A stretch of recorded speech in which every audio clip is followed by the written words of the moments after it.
Hey everyone, how you doing? This is Amon Green, Green Bay Packers all-time leading rusher, and you're watching Packers Total Access Live, your daily source for Packer content. Go Pack, go!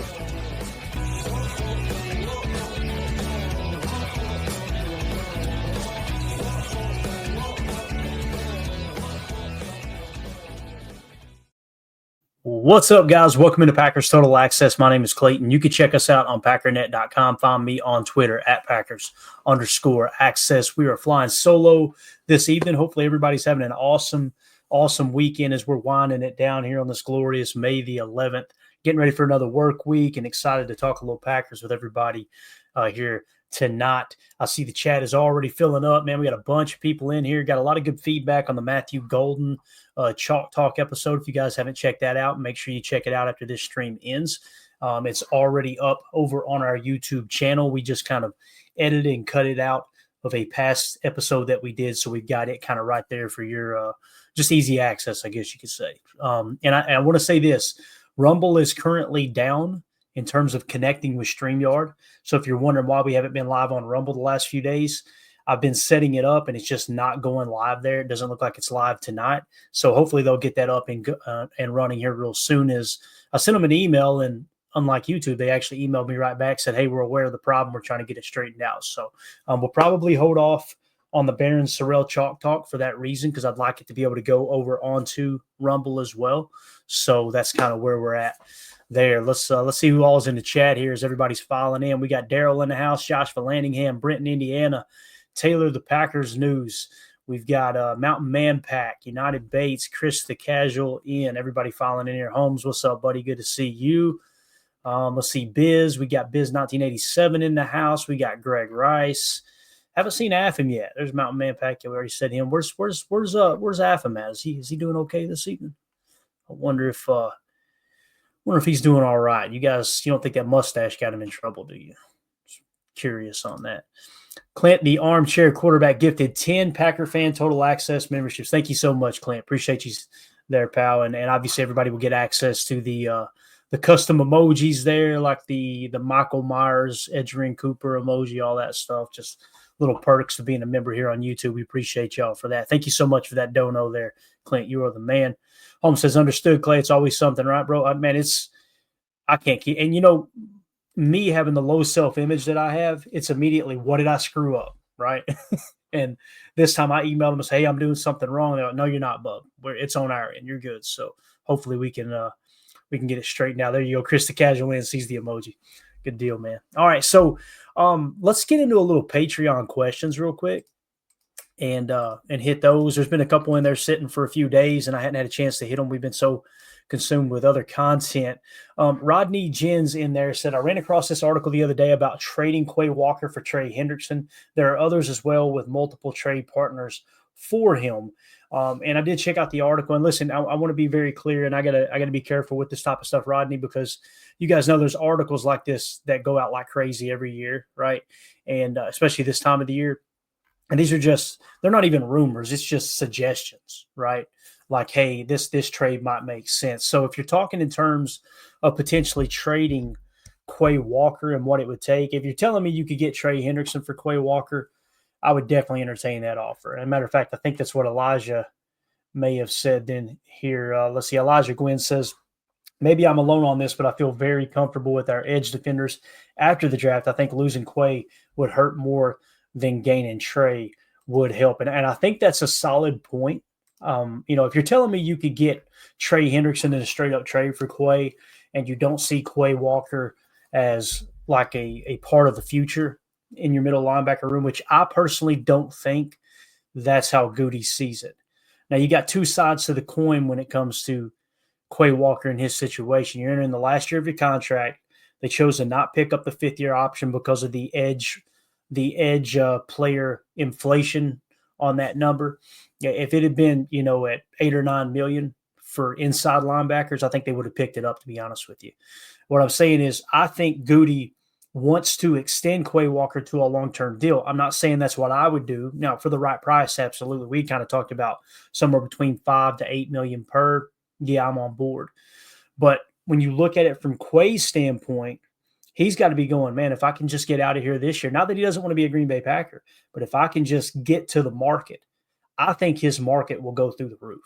I've seen teams overpay for inside linebackers that weren't necessarily that good in their instincts and on the tape, but they had just crazy athletic ability. And make no mistake about it, like Quay Walker is an athletic freak. It's just the processing is what seems to be kind of lagging a little bit there. And I want to point this out too, as many people have mentioned over and over and over. He kind of started to put it together at the end of the year last year. And then he suffered, I believe, what was it, an ankle injury. So hopefully he can pick up where he left off before he suffered that injury and continue to move in the right direction. But I do think, as we all know, Goody loves re-signing his top picks. I mean, he slapped a fifth-year option on Darnell Savage that was worth, almost $8 million. He was a first-round pick. He did let Josh Myers walk, right? So that's a little bit of recent precedent. Would you be willing to let Quay Walker walk in free agency? In the past, it just kind of seems like Goody doesn't want to give up on his draft pick. So if he can get him at the right dollar amount in his mind, then I think they'll make that happen, me personally. So, yeah, man, Savage, that's a blast from the past right there. My goodness. So I want to go back to what he said here. Maybe I'm alone on this, but I feel very comfortable with our edge defenders after the draft. I think losing Quay would hurt more than gaining Trey would help. I'm with you on the edge room. I mean, we were pretty vocal about it during draft season. As soon as the season wrapped up, you didn't hear me saying, we got to go get an edge. We got to go get an edge. Now, there were a few names that surfaced, like, James Pierce, right? Who was the other one? There was another one too, Mike Green. If nothing, if the personal conduct kind of checked out on Goody's end, I would have been good with that. It's such an important position. If the board falls just right, absolutely take the best player available if it's an edge. But I didn't feel like we needed to go get an edge. And I know there was many people that kind of bought into the whole doom and gloom of, man, this edge defender room is so bad. And I'm telling you, guys, it's not as bad as some fans and some of the media members made it out to be. And what really gives me, I don't want to say hope, but just like it kind of, I rested easy, was like, you can watch what they're doing on the field, and they weren't pinning their ears back and going. And anyone who watches this show or listens to this podcast consistently, we've talked about that ad nauseum. I'm going to continue to talk about it because there's still people out there that are claiming LVN can't beat a tight end pass block. It's like, I've seen those reps. He wasn't trying to get to the QB. He was playing a touch spot. He was engaging with the tight end, setting the edge against the run, and just kind of playing patty cake with the tight end with eyes on the quarterback. And it's just amazing how people they'll take that and be like, look at this. He can't even beat a tight end. And it's just silly. And I'm going to be real, man. Former players talking like that. And I'm like, now don't get me wrong. I don't want to mention any names, but those former players, when they open their mouth talking X's and O's sometimes, it's like, yeah, you played a long time ago and the game has changed quite a bit. And I'm sure they've forgotten more about football than I'll ever know. But with that being said, it's like you can look at the tape, you can watch the tape and see that on those specific plays, they weren't really pinning their ears. But now, does that mean that we were a top 3 pass rush? Absolutely not. Absolutely not. But it's not as bad as people made it out like we were bottom 5. And that was just not the case. Matter of fact, let's go to some team statistics here. And this is sack percentage right here that we're going to pull up. And you're going, whoa, Clayton, well, you're always talking pressures over sacks. Yeah, I gave in this year. I'm like, okay, y'all want to talk sacks? We'll talk sacks. Not y'all, but just the people that are like, I need people that finish. That was the big line last year, right? Look at the sack percentage. Green Bay finished 12th. And you're going, well, Clayton, that ain't top 10. You're right, it ain't. At 7.42% sack rate, look at all the other teams that are in that 7% range. The Jets, Washington, LA Chargers, Philadelphia. Philadelphia, guys, we were less than 0.1% behind Philadelphia in sack rate. And you would listen to people on the radio, and they talk like this was a bottom 5 pass rush. It's just wild. And I say that because that's even with the tape showcasing and telling you, screaming, jumping off the screen, hey, they're really only rushing 3 here. They have the illusion of rushing 4, but they're actually only rushing 3 because one is in a touch spot, whether it was Kenny with the injured foot. I believe it was a foot or a toe he had injured last year. So I kind of felt like they they played to that a little bit. Like, okay, Kenny can't really get after the quarterback that much. Let's let him play that touch spot. And to me, that makes all the sense in the world now as to why they chose to approach it that way. Although Kenny held up pretty decent at one tech last year in the nickel. And if you don't believe that, go look at the rankings. But again, here you got the sack rate, right? They're 12th in sack rate and less than 1%, actually less than 0.5% away from being 6th best in the league in sack rate, or 7th best. So they're showing 12th, but they're actually kind of pretty much tied for 7th best in the league. So that's just one, part of it, right? Now let's jump in here and let's go passing defense, and let's just see, okay, sacking the quarterback and pass rush to me goes hand in hand with the success or lack thereof of the passing game.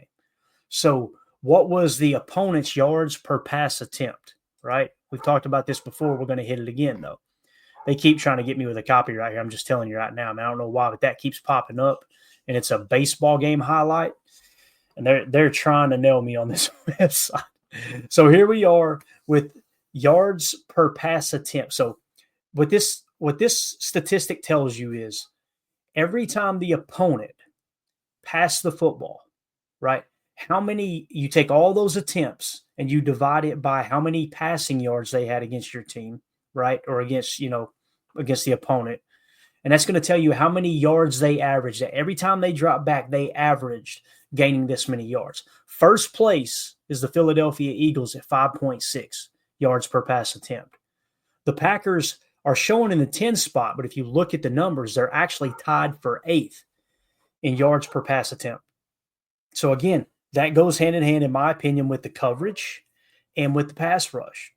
And we had people that were freaking out over the cornerback room going, we got to go draft the corner in the first round. Once again, there was a couple of corners that I like, Jahdae Barron and those guys.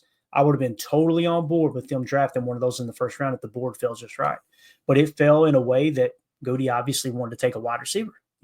Matthew Golden was in his current top tier of talent, and he went in that direction. So when you look at this stuff and you look at the key statistics, what it tells me is we had the 8th best passing defense in the league, and we pretty much were within less than 0.5% of being right around the 7 or 8 mark in sack percentage. So can you get better? Yeah. I would love to have the number 1 spot on both of these metrics, right? But what it's telling you is you're top 10. You're top 10 in passing defense. You're top 10 in pass rush. Like, we finished 8th in the league in sacks. And as you probably wondering, well, why is it showing whatever the number was, 12th in sack percentage, is because of the amount of, opportunities, the amount of attempts might have skewed that a little bit. So again, we finished 8th in the league in sacks. So, and you guys know, I'm pressing into this sack talk because you guys know I'm more interested in pressures than sacks. And what I mean by that is, yes, I would prefer a sack over a pressure all day long, twice on Sunday. But if it comes down to you've got to sacrifice one or the other, you can have an overinflated pressure number knowing you're moving the quarterback off his spot, which is something Matt LaFleur talked about a lot this offseason, moving the quarterback off his spot.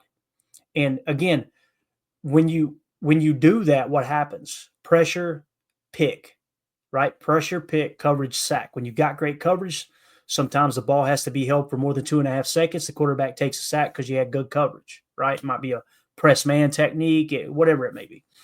And then on the other side, with the pressure, if the pressure hits home, the quarterback rushes the ball out, or he throws off balance, he's off his back foot, he's out of timing, out of rhythm. If you did play some kind of press technique and he had to force the ball out, you're getting a lot of interceptions.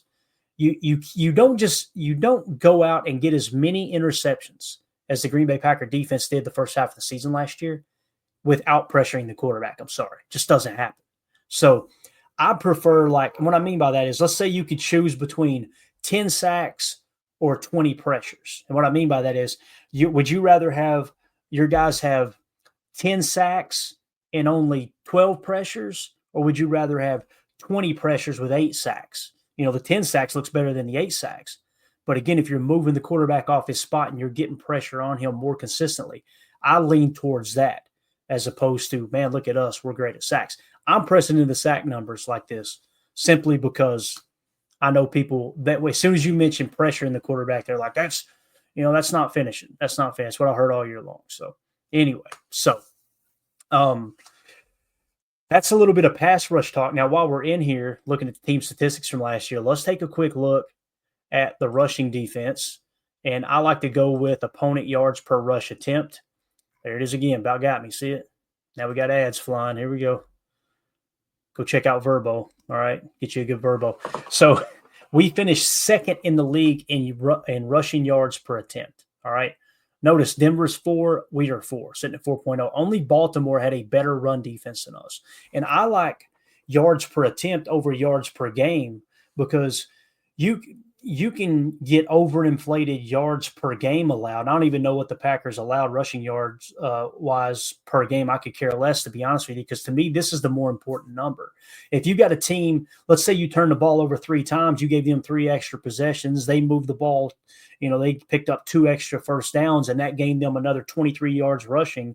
That can give you a false sense of hope if you're the offensive team, or, kind of paint a picture that you're doomed in run defense if you're on the other side of the ball.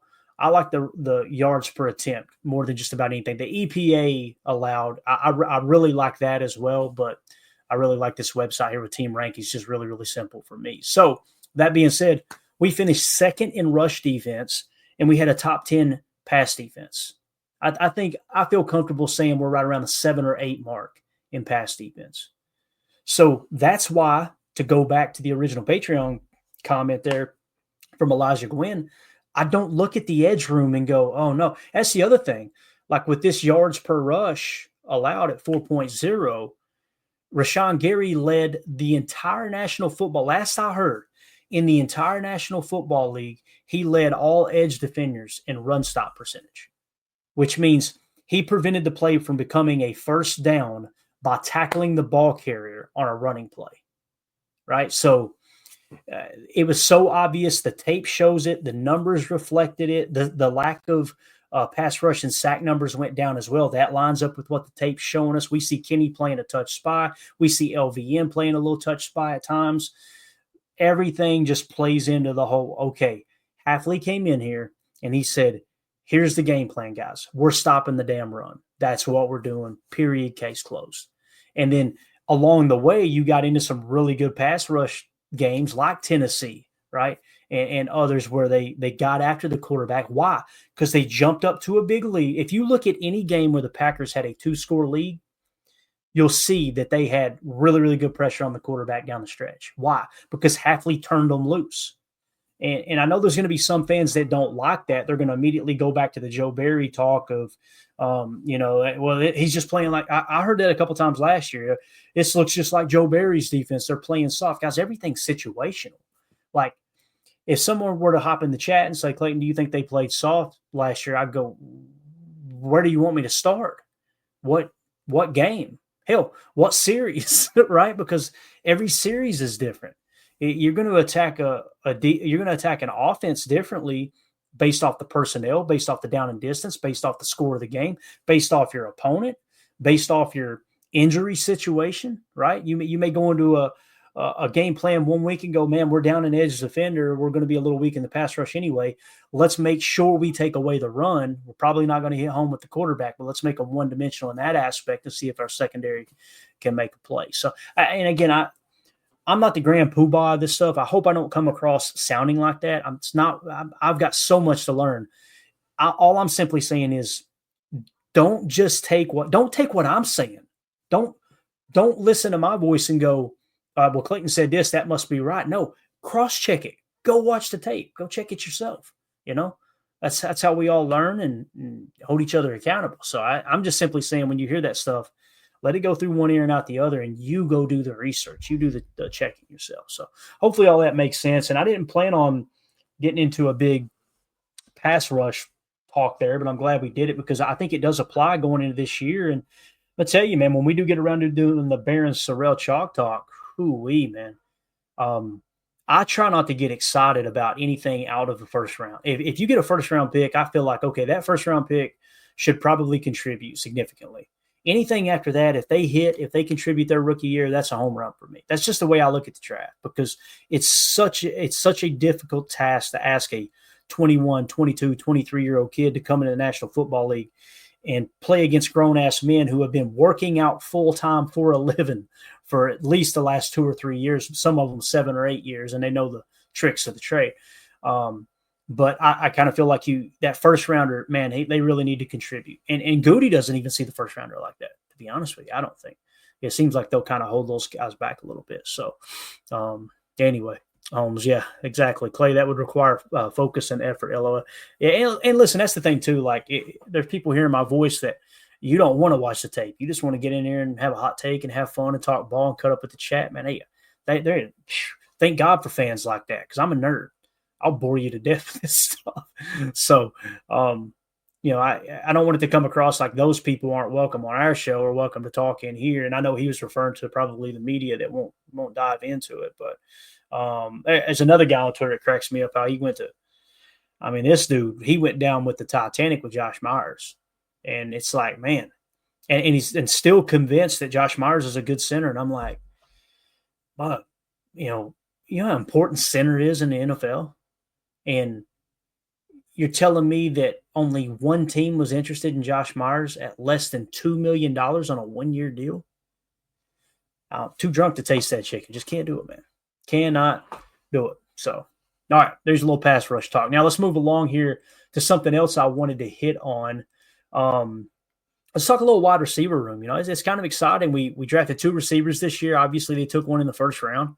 And first time since 2002. And I remember that when I became a Packer fan around 2003, I remember Javon Walker. I remember, like, if you're wondering, oh, Clayton, why were you so late to the party becoming a Packer fan? As I've told this story before, I was a college football fan. I loved college football. Didn't watch much pro football.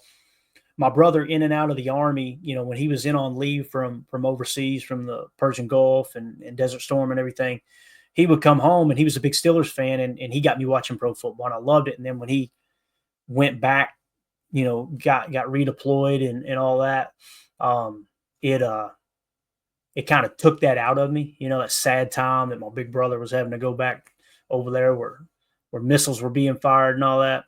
And I just kind of stepped away from it. Like, it was almost like it was this special thing that was just for me and him, And long story short, when he gets out of the military and we move in together down there in Knoxville, Tennessee, I'm like, man, I'm going to become a big UT ball fan. I love college football. I'm going to follow them now that I'm in town. And we got to watch an NFL, and I just fell in love with it. And then, of course, I've told the story about how I just discovered the Green Bay Packers history, because I'm a big history nerd. It's like, oh, man, this is my team right here. You kidding me? I literally bought a DVD set, watched the history of the Green Bay Packers, watched the Ice Bowl, the old broadcast version. And 2 weeks later, I was at Lambeau Field watching them play the Bears in week 1. I'm pretty sure it was week 1 alumni game. It was 03 or 04, somewhere around that time. But Javon Walker was already on the team. That's where I was going. So obviously taking Matthew Golden, first round wide receiver since 2002. And then, of course, getting Savion Williams, as I'm continuing to say, man, you don't know. He may end up being better than Golden, but I'm really excited about both these guys. So what I did was put a little article together, 3 things to watch for with the 2025 Green Bay Packers wide receiver room. All right. So in the intro, just the Green Bay Packers wide receiver room is poised for a dynamic overhaul in the 2025 season with fresh talent, injury concerns, and intense roster battles after a 2024 season that saw quarterback Jordan Love ranked 5th in the NFL with 69 passes thrown, 20-plus yards downfield. The receiver group is crucial to elevating the passing game and competing in the NFC North. Here are the top 5 storylines to watch for as the Packers wide receiver room takes shape in 2025. So obviously at the top of the list is the Christian Watson injury. When is he going to return? Right? That's the big thing that I feel like is going to shape this room moving forward, whether or not he is going to be healthy as they move forward. That's going to be a big question. So Green Bay Packers wide receiver Christian Watson, who suffered a torn ACL on his right knee during the Week 18 loss to the Chicago Bears on January 5th, 2025, faces a recovery timeline that could impact his availability for the 2025 season. I want to say this too. I keep hearing this get brought up on other podcasts and on live radio. I'm with you, Chris. I see that. Savion, Future X, kind of feels like an X receiver, man. He does. And I know many people would disagree with that, and that's okay, but it does kind of feel like that. But they keep bringing up that the reason that Christian Watson played in that game was because Romeo Doubs had an illness. He was sick. And, I didn't really think about it at the time. And it is true. He did. He missed that game because he was sick. Christian Watson went out, suited it up, and tore his ACL, battling the other injuries. There's still people that believe that the ACL, this is a separate injury. The hell it is. This is how that works. When you're having to overcompensate for other injuries, where he was dealing with, what was it, a quad or a hamstring? It wasn't a hamstring. I think it was a quad or something. Knee bruise is what it was, opposite knee, right? And then he ends up tearing the ACL on the other knee. It's easy to just go, well, that was a different knee. He's just injury prone. Now you're overcompensating there is what you're doing. But they were pointing out that if Romeo would have just toughed it out and got out there on the field and played sick, then he wouldn't even been on the field. I respectfully disagree with that opinion, because it was on the coaching staff to protect Christian Watson. That Bears game meant nothing to us. We ended up pulling the starters late in the game anyway, right? End up losing the game because we pulled all the starters. It's amazing how the Bears fans think they actually won that game too. But the reason I bring that up is because they should have protected Christian Watson. Of course, Christian's going to want to go out there. That dude's as stand up as they come. That guy, he wants to be out there with his teammates.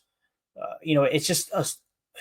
I don't want to hammer on Romeo Doubs too much here, but I can understand how people can look up and go, this dude battled injuries all day long or all year long in Christian Watson. And he's like, as soon as Romeo said he couldn't go because he was sick, he's going to go out there and lay it on the line and rips his leg. And I'm going to be real with you guys.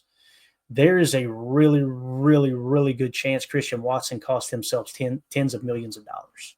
That's the reality of that situation. I hope he comes back stronger than ever and outperforms what he did before and makes even more money, whether it's with the Packers or anywhere else, because that's the kind of guy he is. But it's just a tough situation. I heard that said about Romeo, and I'm like, I understand that standpoint, but at the same time, I put it on the coaches and the trainers. He shouldn't have been out there, period.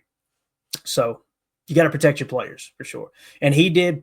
It was said, I think Christian even said it on social media or an interview or whatever, he wanted to be out there. He was not going to take no for an answer. So if we're going to defend the coaches a little bit, there's room for that too. So anyway, typical ACL recovery takes 6 to 9 months. But Watson's injury, which includes additional damage, they said he did all kinds of damage in there with some of the lateral stuff. So may extend this period. His father indicated on X that Watson could return around week 12 of the 25 season, aligning with a 9 to 10 month recovery. Watson has expressed optimism, sharing a video of himself on a treadmill and noting he's in a really good spot, while Coach Matt LaFleur praises his progress. However, with the injury's timing and complexity, Watson is likely to miss at least the early portion of the 25 season, with a potential return between mid-November and December 25. So realistically, we're looking at November, December, second half of November, first half of December type thing.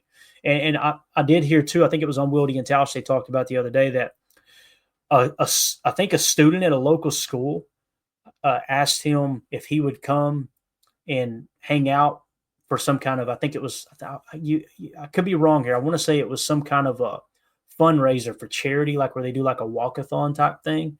And I think it was geared around cancer, fighting cancer, I believe. He showed up.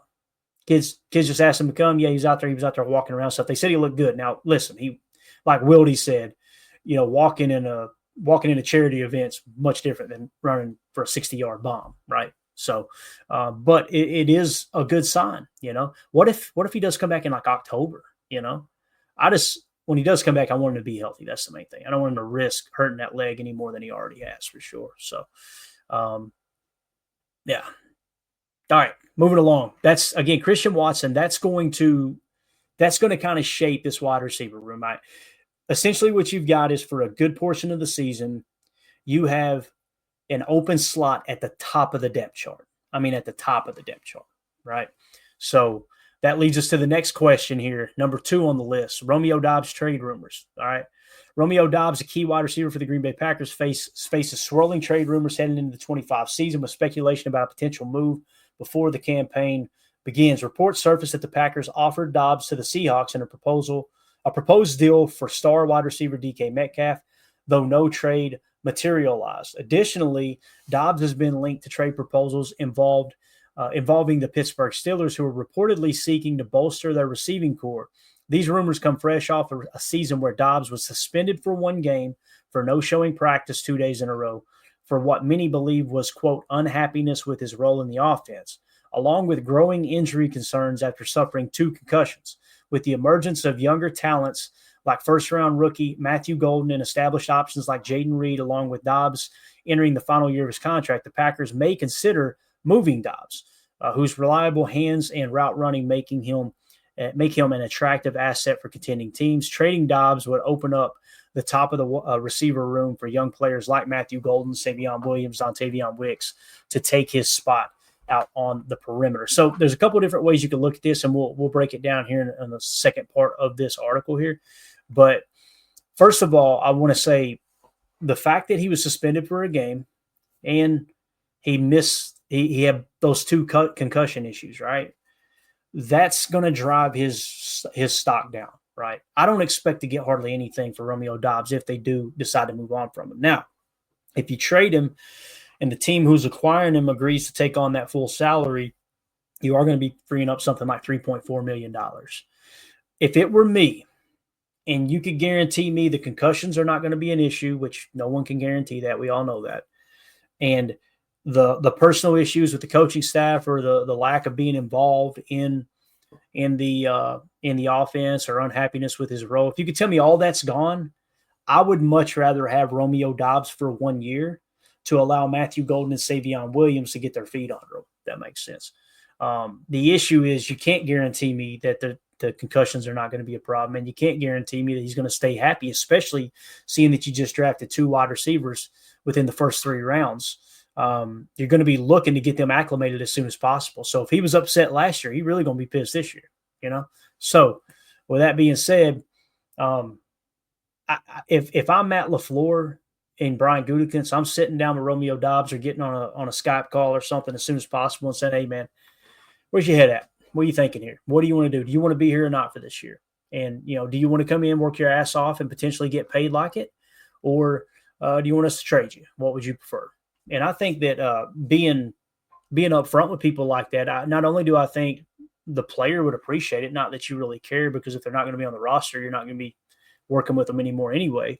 But I think that sets a good standard within the culture of your locker room, too, that you're willing to go to a player and be like, hey, look, it ain't just about us. It's about what's best for all of us collectively, right? So I have a feeling that Romeo Dobbs is not going to be on the roster when we run out there on week 1. That's just me personally. And the other thing too, along with Elton Jenkins, along with Jaire Alexander, we've talked about those 2 situations, pretty extensively. It's my understanding Romeo Dobbs has not been spotted at any offseason stuff so far this year either. Now I know we got some dates coming up here soon, so we may get a little bit more of an answer. Let's see. May 14th is the rookie premiere in Los Angeles. That's where we'll see Matthew Golden. Oh, by the way, I want to say this about Matthew Golden.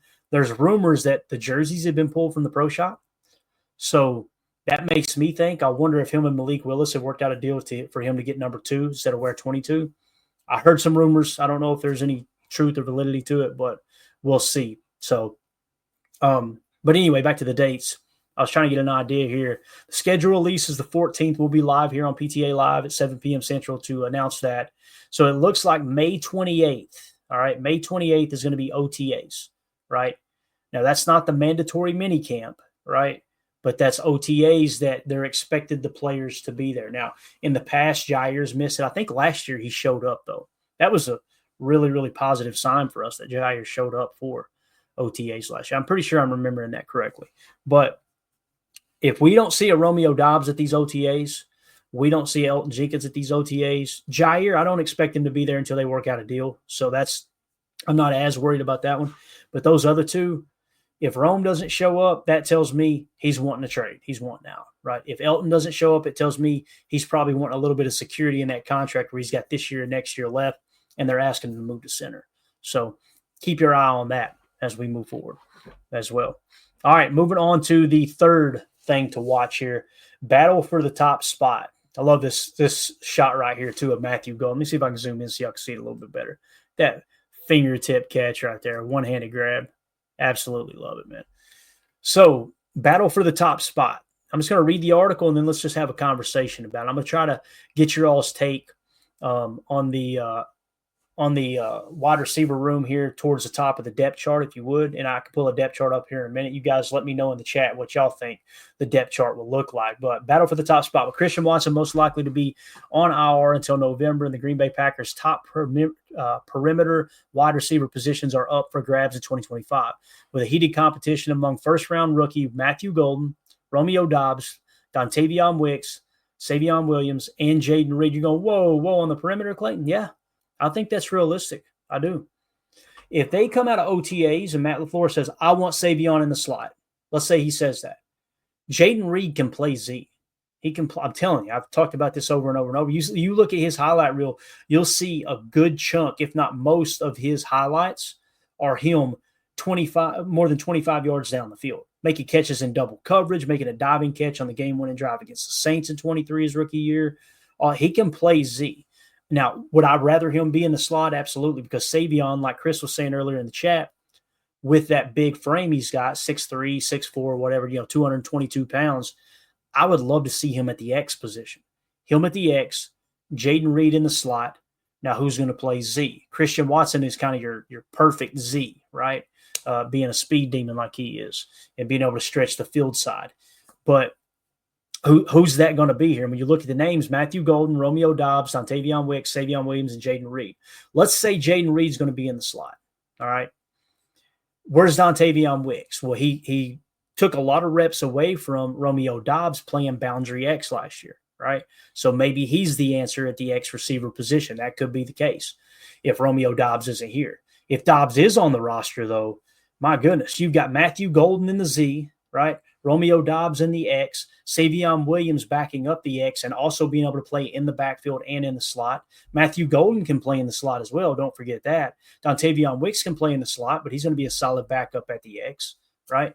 So all those things come into factor when it comes to the depth chart in the wide receiver room. Golden, a speedy and polished rookie, aims to make an instant impact as a deep threat for Jordan Love. Doubs, with his crisp route running and dependable hands, looks to cement his role after developing back-shoulder chemistry with Love if he isn't traded before the season begins. Wicks brings explosive potential, seeking a breakout year after encountering a drop issue in his second year, while Savion Williams, an emerging talent, adds intrigue with raw athleticism and size. Reed, leveraging his versatility and rapport with Love, remains a strong contender in spite of getting most of his snaps in the slot. This battle will define the Packers' passing game and their NFC North ambitions. So again, when you're looking at those top receivers, I'm going to throw this up real quick, our last offense. What's it going to look like, gang? What's it going to look like here? Christian Watson, out of the conversation till November. Let's just scratch him out and say no way, all right? Romeo Doubs, he's your X if he's on the roster. If he's not on the roster, who's going to be the X? Because to me, it feels like if Romeo Doubs is on the roster, Dobby in the X, Matthew Golden at Z, Jaden Reed at the slot, but Matthew Golden and Jaden Reed can interchange there, right? They can really be, they can move in and out from Z to the slot, that F position, that moving Z that Greg Cosell talks about all the time. And then you got Savion Williams coming off the bench, who can kick into the slot or play Z or play X with his size. Dontavion Wicks, who's got experience in both the slot and the X. Feeling pretty damn good about this receiver room. Not going to lie. And then let's say you go in and you're in playoff contention and you're, you might not be winning the North, but let's say you're going to be, one of the wild card teams. It's pretty much you're in the driver's seat for one of those wild card spots, kind of like they were last year for a good portion of the season. When Christian Watson reemerges, and then you start to ease him back into the lineup, right? I think that's I don't know. I really like where this receiver room is personally. So, with that being said, you can see how if Romeo Doubs is not on the roster, who now becomes the X? Who's your X now? Is it Matthew Golden? And you put Wicks at the Z? Do you put Matthew Golden at the Z and Wicks at the X? I think I would lean toward that. You give Savion Williams the third-round pick out of TCU. You give him every opportunity possible to win that X position, right? In my opinion. But it's nice to know that a good chunk of his college career he did spend in the slot and in the backfield a little bit. That's the other thing. If you line him up in the backfield in our pony package where Jaden Reed was before, guess what? You could put Jaden Reed at the X. So there's just a lot of different, different angles you could take here. Look at Harry Cheese giving us the inside. He says, golden jersey on back order until the end of September. So do you think they just ran out, Harry? Is that what it is? Because I heard rumors that he may be changing his number. I wasn't sure on that. I kind of like the 22. I think it looked good. Perfect, personally. So, but let us know if that's the case or not. So, I like that. Clint says, can you trade for a new jersey? That's a real thing too. People probably laughing about that, but that's a real thing. I remember, man, I hate to bring this up because it's such a sad situation, but I remember when Aaron Hernandez, that whole thing went down and he got arrested. Patriots bought all those jerseys back from the fans and basically, hey, bring us in that jersey and we'll give you a different one type thing is how I remember that. So Harry says it's back order. Doesn't mean that it ain't a font. It ain't a font for a change. Okay, gotcha. Good stuff, man. All right. So that's your receiver room. That's kind of how we're sitting there. I wanted to just take a quick little look at it, and we're starting to come down the stretch here. We're probably going to get some answers. Probably going to get some answers on this wide receiver room on how is this thing going to shake out? What's going to happen with Romeo Doubs? That's the big starting point, right? Because he's kind of the cog in this thing. He's the one who's got the most rapport with Jordan Love. There's no two ways about that. Although Jaden Reed's had more success with Jordan Love. Jaden Reed is so underrated, it's not even funny, man. It's not even funny. And when he comes out and just balls out this year, I'm going to laugh at the people that jump right back on the bandwagon because there was a lot of people running that mouth last year, man. There's no doubt about it. That drove me crazy. It was just like, my man battling an ankle injury. He's still leading your team in receiving yards. He's running jet sweeps for it's like, what are we even talking about here? Why are we trying to run Jaden Reed out of town all of a sudden? So Coach Lynn in the chat says lots of versatility in the wide receiver room. Really is. And you could tell now looking back, Coach, this was Goody's plan all along. You could see he was focused on the entire time, like, all right, we got to get some versatile options in here. You could have went a different route, like trying to think here. You could have went with like a Trey Harris, right? We all like Trey Harris, but Trey Harris wasn't really a slot receiver, right? He was more of an X. I'm sure he could kick into the slot, but you turn on the Trey Harris tape and you see a guy beating man coverage downfield, and you turn on the Savion Williams tape and you see a guy all over the formation. He's all over the joint. So I think that Goody really wanted to prioritize with those two wide receivers, someone like Matthew Golden who can play. He can play Z. He's got that 4.2 speed. He can move around into the slot. He can do a lot of different things. He attacks the football, with hands catching, things like that.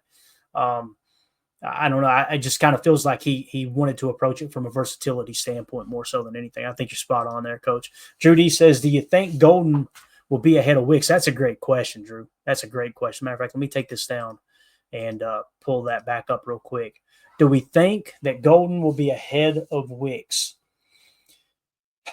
23rd overall pick. I think so, Drew.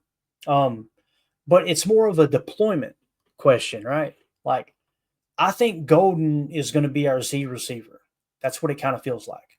Jaden Reed in the slot, Golden at the Z. If Dobbs, let's pretend Dobbs isn't on the roster. That way Wicks kind of gets injected into the offense at a little more rapid pace here. You see Wicks more of an X receiver or a slot, right? You don't really see Wicks as a Z, although I said just a second ago, maybe you could play him at Z a little. I think that Matthew Golden will, quote unquote, be ahead of Wicks because you always have a Z receiver on the field. Now, we know how they like to deploy these receivers, just like not quite as bad as defense where they like to really get that heavy hockey line rotation going. But they do like to rotate these guys in and out. I mean, you've seen it last year. Dontavion Wicks got more targets than Dobbs did, right? So I think it's more of a deployment thing, man. When they're in 11 personnel, if Dobbs isn't on the roster, I think it'll be Wicks X, Golden Z, Reed slot. And then when Wicks needs to come off the field, you can put Savion Williams in at the X to give him a breather, that type of thing. You got Malik Heath too. Malik Heath, here's a question, Drew, or just a thought-provoking with your question there. Maybe Malik Heath ends up being ahead of Savion Williams on the depth chart, right? Maybe he's that X as opposed to Savion. And maybe they just work Savion into the backfield a little bit and get him used to the motion, the cheat motion, and the kind of the chicanery in the backfield, right? That could be the case. Malik Heath's one of those guys, man. And now, listen, they may like Bo Melton way more than Malik Heath. That could be the case. But me personally, I like Malik Heath better than Bo Melton. Not as a person.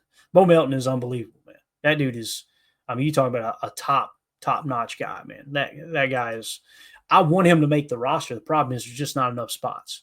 If Romeo gets traded, then Bo might make the roster, right? You got Matthew Golden, Jaden Reed, Savion Williams, Dontavion Wicks. Yeah, and Malik Heath would be your fifth, right? I don't think I missed anybody there. Yeah. So that's probably how that would shake out. So now if Dobbs makes the roster, or if Dobbs is still on the roster, Malik Heath still may make the roster, because I think we broke camp with 6 last year, if I remember correctly. So Drew D in the chat says it'd be a fun camp to watch for sure, man. You're in the perfect spot, Drew, to be able to go over there to camp where you live in Green Bay. I think it's going to be one of the most interesting training camps in Packer history. I really do, man. Really, really do. Chris Casual says Heath over Melton. I agree. And listen, Melton's got that speed, don't get me wrong, but when you look at the metrics and everything that we broke down before with Heath, he's like, man, he really maximized. He took advantage of every opportunity he had, but he doesn't have Bo Melton speed, so there's a place for him on the roster as well, so for sure. Let's see here. Coach Lynn says we have 3 Bo Melton top wide receivers on the roster with Golden and Harmon. I'm trying to think who you're talking about. Harmon there. Probably meant somebody else. Reed. Sorry. Okay, you meant Reed. Yeah, when you're looking at speed, right, and that's what Bo does, but you never seen him send Bo deep that much, right? And the thing that I talked about last year that I noticed was whenever Jaden Reed would come out of the game, you would see Bo in there as the motion guy. He'd be playing F, which kind of makes you think, do they see him more of a slot receiver or an F? Because, that's essentially what the F is in Matt LaFleur's offense, is what they call a moving Z, which means pre-snap they line up in the Z and then they kick over into the slot with cheat motion. So they're essentially a slot receiver is what they're playing, right? So, yeah. It's going to be interesting, though, man. It's going to be a fun year. I can't wait. It's and what's crazy is it's May the 11th. We're gonna get the schedule this week. We got an OTA coming up at the end of the month. We got another OTA in June. It's gonna be here in a blink, guys. An absolute blink of the eye. It's gonna be football season. I can't wait. So, all right. When I go solo, it's hard to go longer than 45 minutes because the voice starts to go. You guys seen I didn't take a drink. I did pretty good there. I was trying not to sip and waste your all's time while we were live, but we'll probably just wrap it up right there.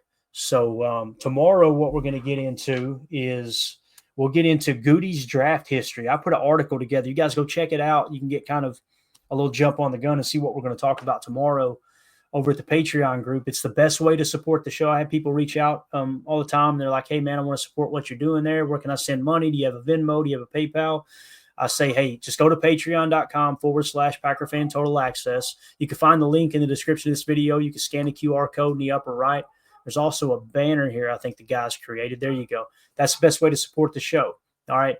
You're going to see a $3 tier, a $5 tier, and a $10 tier. The $3 tier gets you access to everything on the site. The $5 and the $10 just there because people wanted to support the show more, and we greatly appreciate that. But please don't feel obligated to do that. But the $3 will get you access to that article where we're going to cover tomorrow. Where what I did was took the last 4 years of Brian Gutekunst's draft history, and basically, all right, here's the draft picks he took, and I inserted their PFF grades alongside of their those draft classes, and we're going to kind of break that down. And you're going to see, man, 4 years ago draft class sucked. It was cheeks. It was absolute cheeks, and it seems like it's gotten better as time's gone on. It spiked and then stabilized, and maybe spiked a little bit more last year with Edgerrin Cooper, Evan Williams. We got some dogs out of that class for sure. So I feel like Goody's really kind of settled into his element now. And I'm trying to think, 4 years ago would have been, 24, 23, 20. So that would have been the 2020 class, right? If I remember correctly. So I think that was the year before.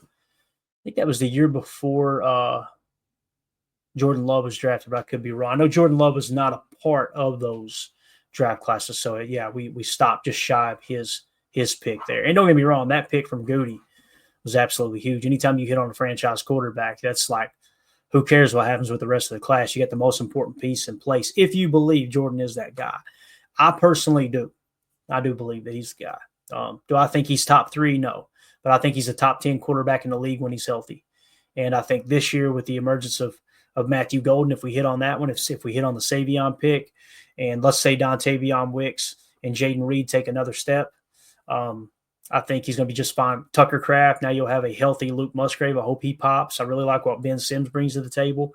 If Anthony Belton, if Brian Gutekunst is able to hit on Anthony Belton the way he has other offensive linemen in his recent draft history, then Jordan will be upright the entire time. We'll be good to go. We already got a top 10 defense. We've already got a top 10 offense.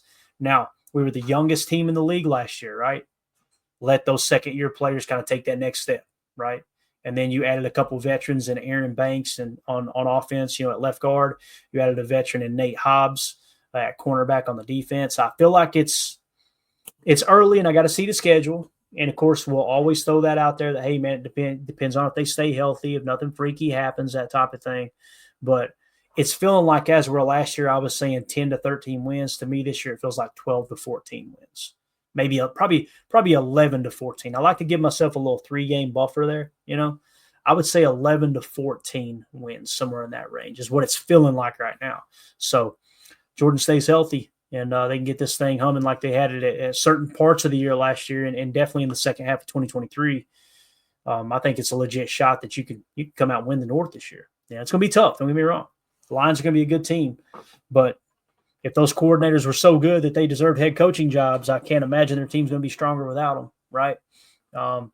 Same thing kind of with the Vikings. You got a first-year starting quarterback. I can't imagine they'll be better this year than they were last year, where they had Sam Darnold starting, who was playing for a good portion of the year, MVP caliber quarterback play. So anyway, we'll give a special shout-out to Clint, the Armchair Quarterback, gifting those memberships. You are the man, sir. Appreciate you so much. We'll be back tomorrow, 7 p.m. Central, for PTA Live. Thanks to everybody in the chat. I wish I could engage a little bit more, but you guys know when I'm so low, it's hard for me to read the chat, respond to it.